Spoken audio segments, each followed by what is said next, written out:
રાજકોટનું માંડવી ચોક દેરાસર એક એવું દેરાસર છે કે જ્યાં તમને 24 જૈન તીર્થકરો બિરાજમાન છે। ત્યારે પર્યુષણ પર્વનો પ્રારંભ થઈ ગયો છે।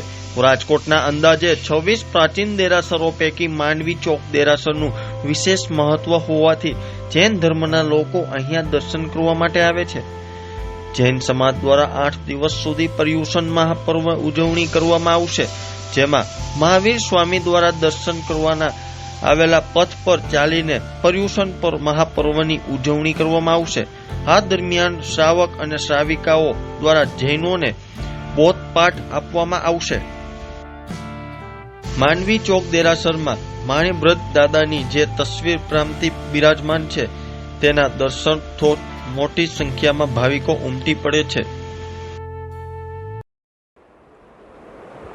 રાજકોટના પણ પૂરા ભારતભરના જૈન લોકો આજથી 8 દિવસ પોતાની સેવા આરાધના આખા વર્ષ દરમિયાન કરેલા કોઈ પણ જાતના જાણતા અજાણતા કરેલા પાપ કર્મોનો નાશ કરવા માટે આ 8 દિવસ પ્રભુ ભક્તિમય બની અને આરાધના કરી અને પોતાની જાતને પવિત્ર બનાવશે।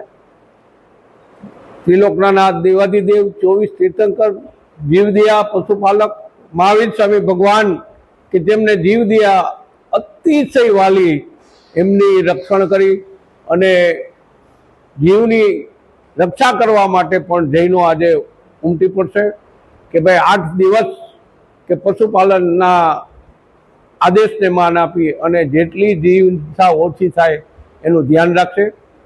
સવારના પ્રભુ આરાધના, મારા સાહેબોના વ્યાખ્યાન, પ્રભુની આરાધના, ત્યારબાદ બપોર પછી ભવ્યાતિ ભવ્ય ત્રિલોકના દેવાધિદેવો 24 તીર્થંકરને ભવ્યાતિ ભવ્ય કરોડો રૂપિયાના આંગીના દર્શન માટે યુવા મંડળો એની આંગી કરશે અને રાતના પ્રભુની ભક્તિમય બની રાતના 11 વાગ્યા સુધી પ્રભુ ભક્તિમય લીન કરશે અમારા શૈલેષભાઈ વ્યાસ અને ધર્મેશભાઈ દોશી।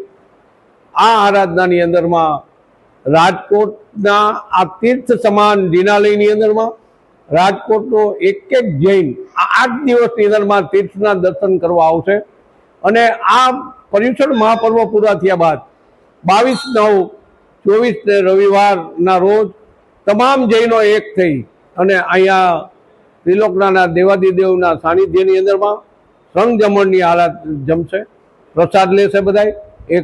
એક પ્રસાદ રૂપ અમારું આ સંઘ જમણ હોય છે। રાજકોટનો તમામ મૂર્તિ પૂજક જૈન સમાજ અહીંયા પધારશે।